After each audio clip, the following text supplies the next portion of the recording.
The Cranaxian Empire had ruled the galaxy for 10,000 years, and in all that time, they'd never encountered a species quite like humans. Admiral Sarah Chen stood at the bridge of the merchant vessel Star Wanderer, watching the massive Cranaxian dreadnought scan her ship for the third time.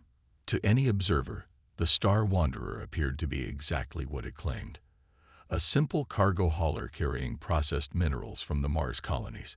None of the Cranaxians' sophisticated scanners could detect the quantum computers hidden within its hull, recording every detail of their military technology. Another scan, Admiral. Her XO, Commander David Okafor, kept his voice low despite their secure communications. They're being unusually thorough today. Let them look, Chen replied, maintaining the relaxed posture expected of a merchant captain.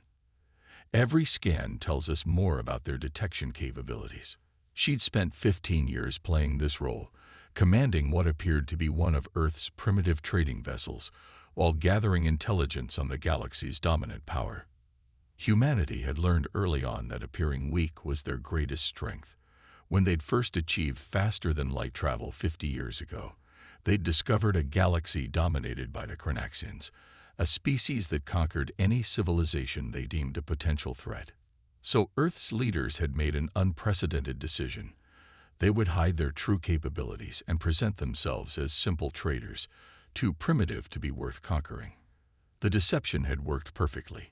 While officially operating a small fleet of outdated merchant ships, humanity had secretly built vast shipyards in dimensional pockets throughout the solar system. They'd studied every species they encountered, adapting and improving upon their technologies, while maintaining a facade of technological inferiority. Scan complete, the Cranaxian vessel announced. You may proceed with your designated trade route, human vessel. Thank you, honored Cranaxian authority, Chen replied with the subservient tone expected of lesser species. We are grateful for your diligence.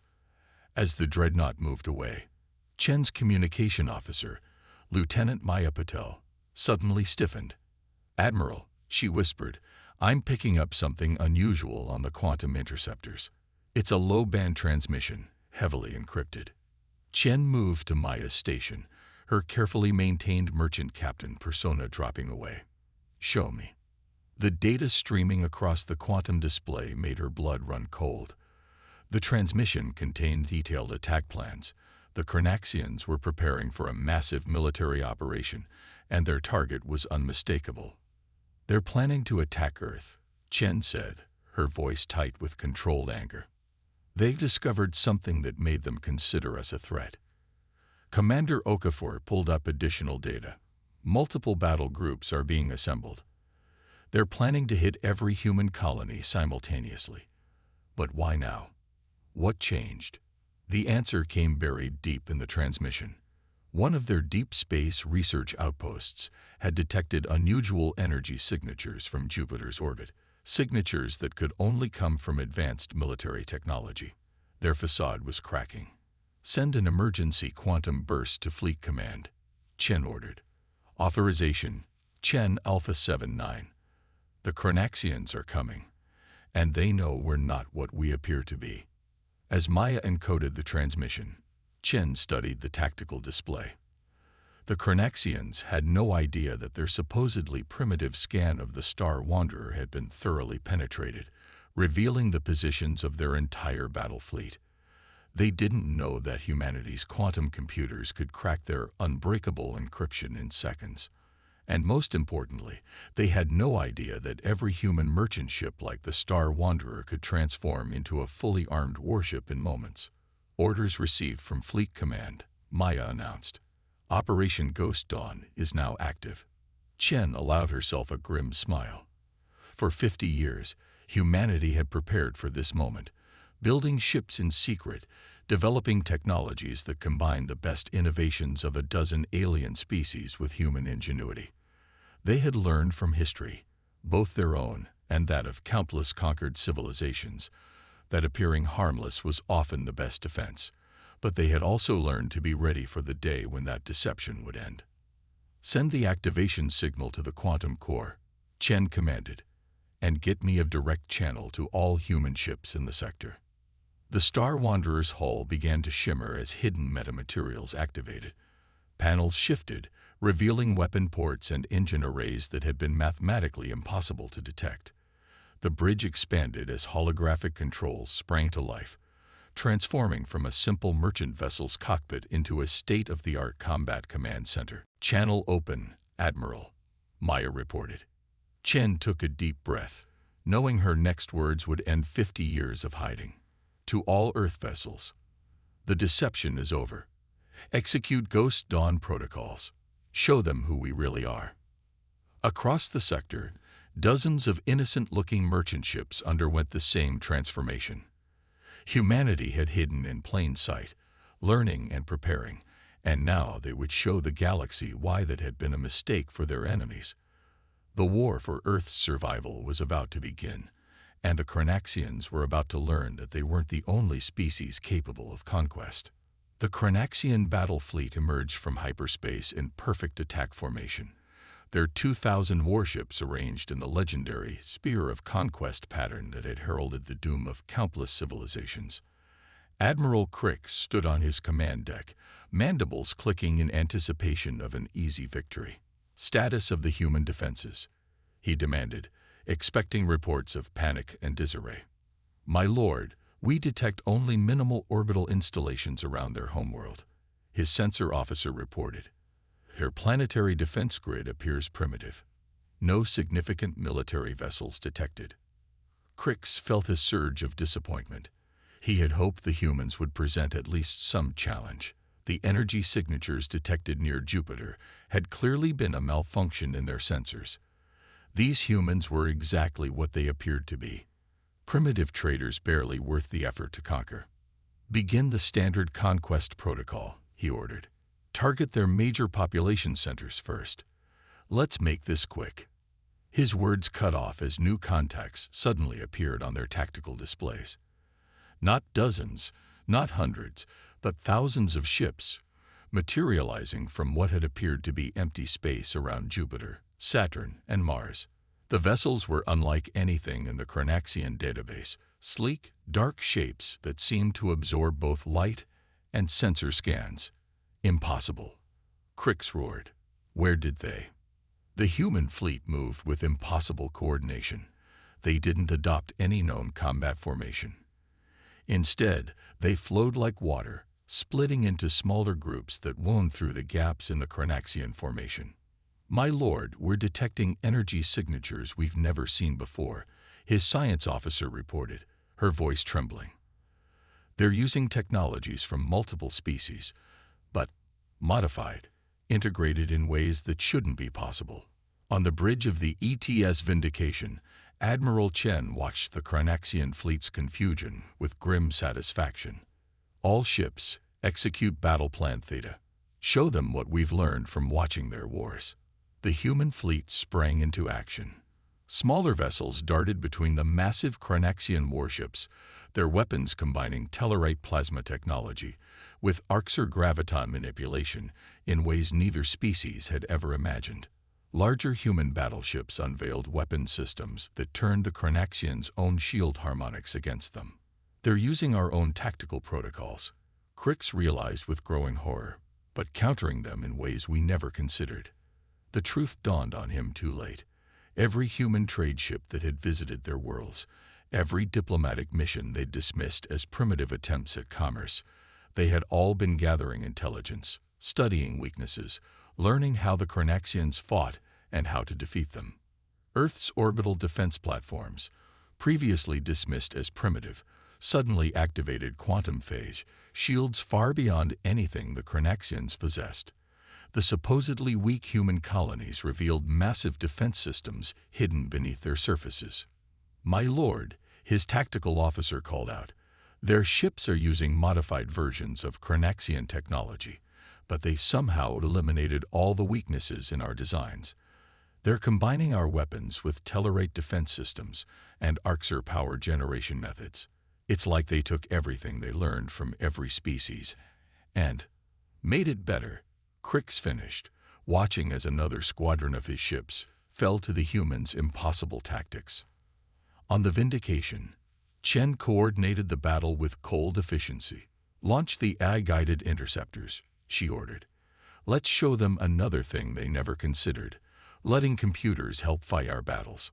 Swarms of unmanned fighters emerged from the human ships, moving with precision no organic pilot could match.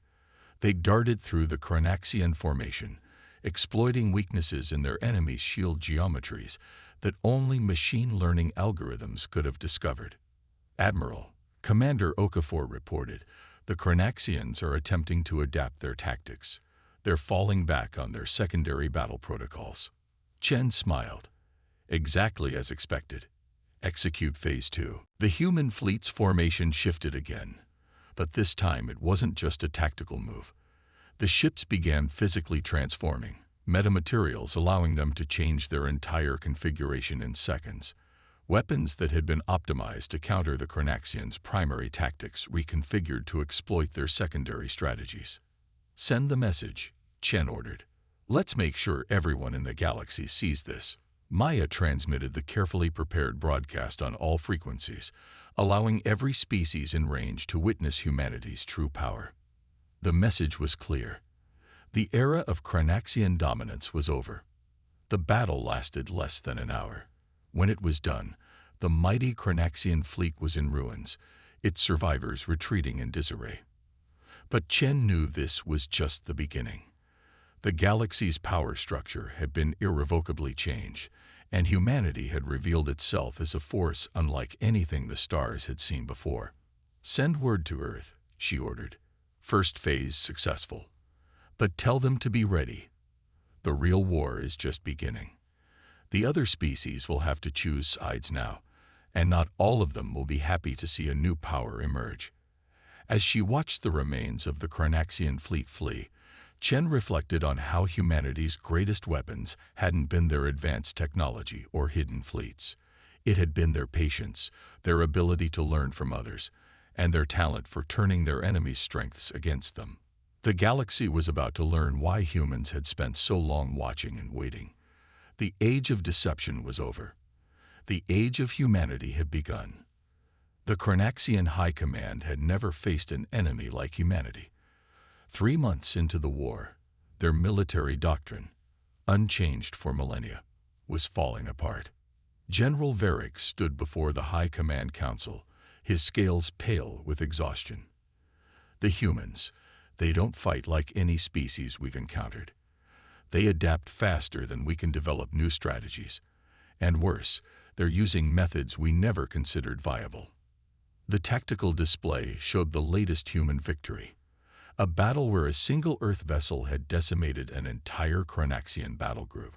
But it wasn't the technology that disturbed them. It was the methodology. Lieutenant Commander Jack Harper, commanding the stealth vessel Shadow Dancer, exemplified humanity's unconventional approach. His ship hung silent in an asteroid field, powered down to near-zero emissions. The crew worked in darkness, using augmented reality interfaces to monitor their systems. "Contact approaching," his sensor officer whispered, though sound couldn't travel in space. Old habits died hard. Chronaxian supply fleet, exactly as intelligence predicted. Harper nodded. The Chronaxians had become predictable in their desperation, falling back on established supply routes and traditional tactics. "Begin Operation Trojan. Let's show them another human specialty: psychological warfare." The Shadow Dancer had spent weeks gathering debris from destroyed Chronaxian vessels. Now they activated their quantum manipulation fields, arranging the debris into a haunting sight. The apparent wreckage of a Chronaxian heavy cruiser, complete with radiation signatures matching a catastrophic drive failure. The supply fleet responded exactly as human psychologists had predicted. They diverted to investigate. Chronaxian military doctrine required them to recover any advanced technology that might fall into enemy hands. It was a doctrine that had served them well for thousands of years. Today, it would be their undoing. As the supply ships moved closer, Harper gave the order: "Execute quantum burst." The debris field exploded with activity. Microscopic robots, disguised as radiation particles, invaded the Cranaxian ship systems. Within minutes, their quantum computers were compromised, their weapons disabled, and their engines locked down. "Open a channel," Harper ordered. "Let's add to their growing paranoia." His message was simple. "Your technology belongs to us now. Your secrets are ours. Surrender or be absorbed." The words were transmitted in perfect Cranaxian, accompanied by their sacred military frequencies. Frequencies that should have been impossible for humans to know. On the Cranaxian homeworld, General Varix continued his report. "They're not just defeating our ships, they're destroying our morale. Every victory demonstrates a new weakness in our supposedly perfect systems. Our crews are becoming hesitant, second-guessing tactics that served us for generations." A high command buzzed with agitation. Humans weren't just fighting their ships, they were attacking the very foundation of Cranaxian military philosophy. Each defeat revealed new vulnerabilities, not just in their technology, but in their thinking. Back in Earth's secret quantum command center, Admiral Chen reviewed Harper's success with satisfaction. "The Cranaxians think in absolutes," she explained to her staff. "Their entire society is built on the idea of technological and tactical superiority. By demonstrating that their perfect systems can be not just defeated but co-opted, we're doing more than winning battles. We're breaking their worldview." The quantum displays showed dozens of similar operations happening across the galaxy. Human ships using holographic technology to appear as ghost fleets, electronic warfare units turning Cranaxian communication systems against them, and AI-driven psychological warfare campaigns that exploited the rigid thinking of an empire that hadn't faced real challenge in millennia. Their greatest weakness, Chen continued, isn't their technology or their tactics. It's their inability to imagine being truly threatened. 10,000 years of dominance made them forget how to adapt. The latest reports showed the effects of humanity's unconventional strategy. Cranaxian fleet movements were becoming erratic. Their responses to human attacks were increasingly delayed as commanders second-guessed their training. The mighty empire was facing something they'd never encountered: doubt. "They're looking for patterns," Commander Okafor observed. "Their entire military doctrine is based on recognizing and countering standard tactics, but we're not giving them any patterns to analyze." Chen nodded. "Exactly. Every human commander has authorization to innovate, to try new approaches. We're not fighting as a traditional military force. We're fighting as thousands of independent units, each finding new ways to exploit Cranaxian weaknesses." The quantum feeds showed another successful operation. A human merchant ship, apparently crippled and adrift, had just lured in a Cranaxian patrol. Instead of weapons, it had deployed a cloud of nanobots that reprogrammed the patrol ship's environmental systems, forcing their crews to evacuate. "Send word to all commands," Chen ordered. "Phase 3 begins now. It's time to show the galaxy that humanity doesn't just adapt technology. We reimagine how it can be used." The war was entering a new phase, and the Cranaxians were about to learn that humans could do more than copy their technology. They could reinvent the very nature of warfare itself. The Tellarate ambassador shifted uncomfortably in the Earth conference room, her crystalline form refracting light in patterns that indicated anxiety. Before her sat representatives from 20 different species, all gathered to witness something unprecedented. The first major challenge to Cranaxian dominance in 10 millennia. Admiral Chen stood at the podium, her holographic presence simultaneously broadcasted to similar meetings across the galaxy. "For thousands of years, the Cranaxians convinced us all that resistance was futile, that their technological superiority was absolute. We've proven that belief wrong." The quantum displays showed the latest battle statistics. In 6 months, humanity had destroyed or captured over 40% of the Cranaxian fleet. More importantly, they'd done it while suffering minimal losses. "But this isn't just humanity's fight," Chen continued. "Every species in this room has suffered under Cranaxian rule. Each of you has technologies, strategies, and knowledge that could change the balance of power. We're not asking you to submit to human leadership. We're inviting you to join us as equals." The Arxer representative, a towering insectoid, clicked his mandibles thoughtfully. You've proven your military capabilities, humans, but why should we trust you won't become the next Chronaxians? Chen smiled. Because unlike them, we don't believe in superiority. We believe in synthesis. She activated another display, showing human ships incorporating technology from a dozen different species. Every advancement we've made came from studying and combining the innovations of others. We don't want to rule the galaxy. We want to learn from it. On the other side of the galaxy, the first joint human-alien operation was already underway. The ETS Harmony, a human warship, moved in perfect synchronization with a squadron of Tellarite crystalline ships. Their combined technologies created something the Chronaxians had never encountered, a battle group that could phase between normal space and crystalline dimensional states. Captain Maya Patel, now commanding her own ship, watched as the joint fleet approached a major Chronaxian stronghold. All ships, execute convergence protocol, she ordered. Show them what we can achieve together. The human ships initiated their metamaterial transformations while the Tellarite vessels began their crystalline resonance.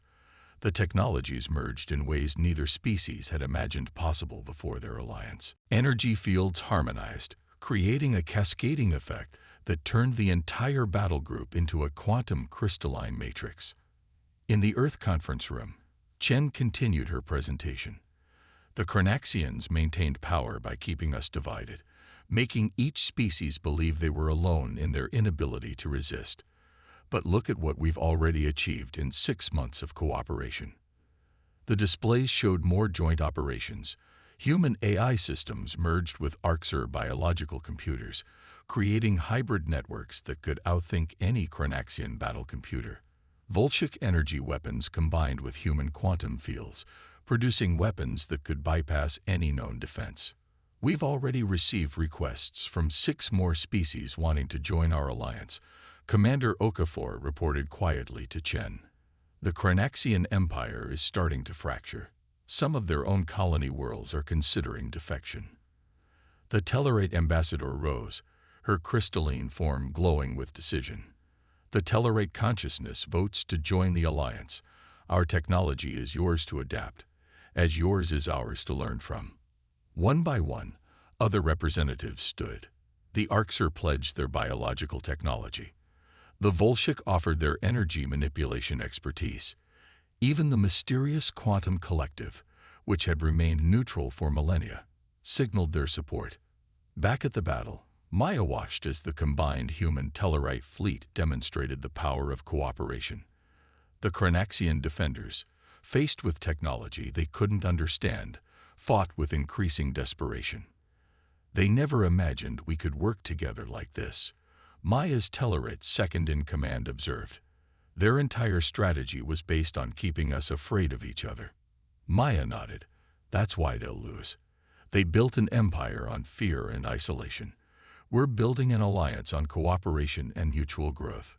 The battle ended quickly.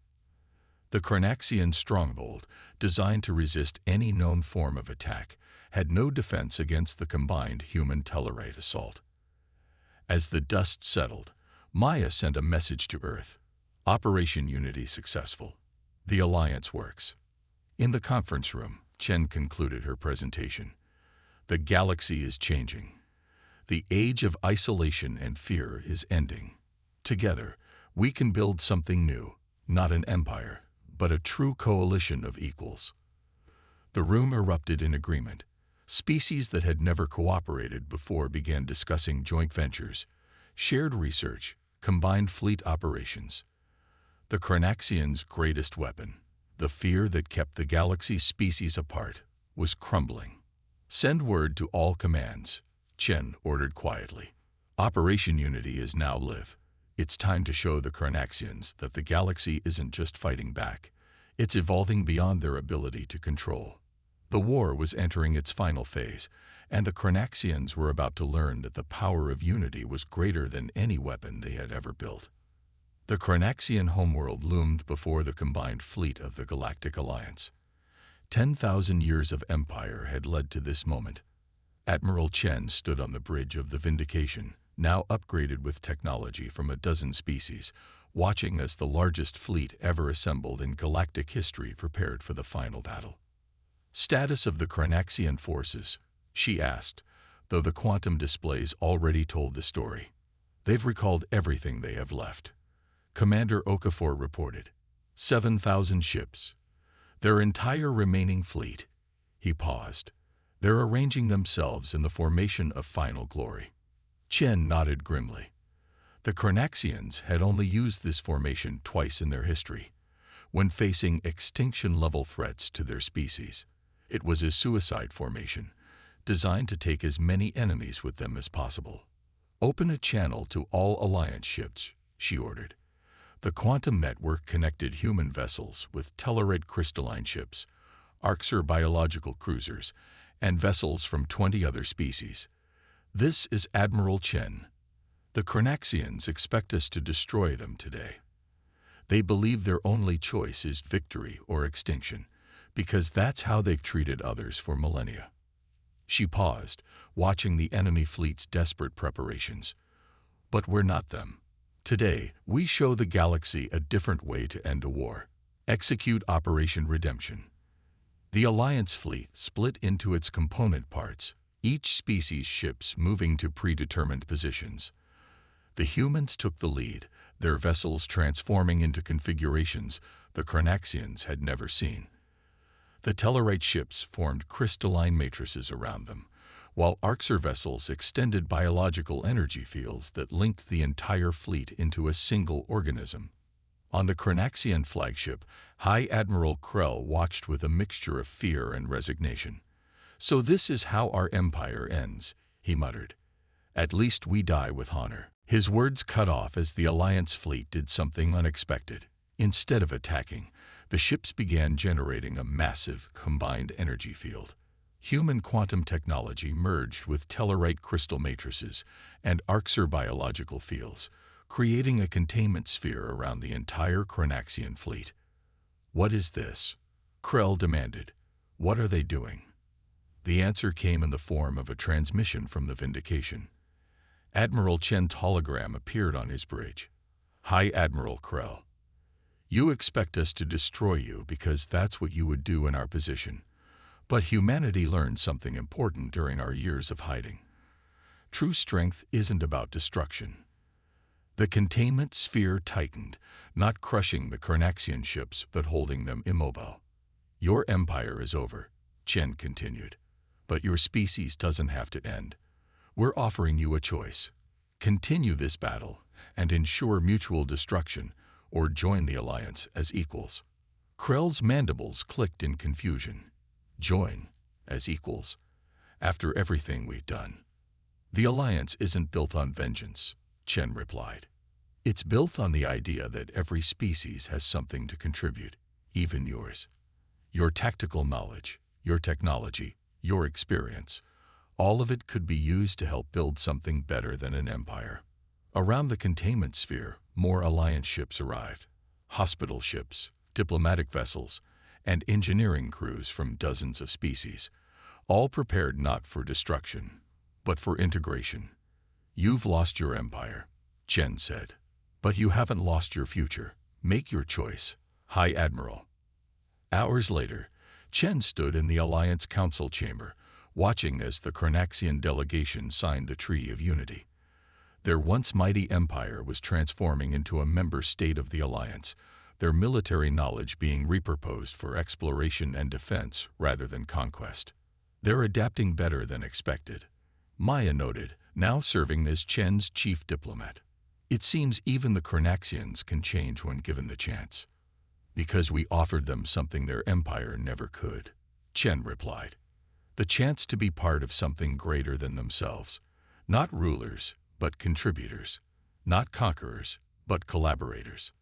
The quantum displays showed Alliance ships throughout the galaxy, already beginning the work of transformation. Former Chronaxian warships, now crewed by mixed species teams, were being converted into exploration vessels. Their weapon factories were being redesigned to produce technology for peaceful expansion into unexplored space. "The real victory," Chen said, watching the former enemies working together, wasn't defeating the Chronaxians. It was proving that the galaxy could be different, that we could all be different. The war was over, but humanity's greatest contribution to the galaxy was just beginning. They had shown that true power didn't come from dominance or fear, but from the ability to transform enemies into allies and turn conflict into cooperation. The age of empires was over. The age of unity had begun.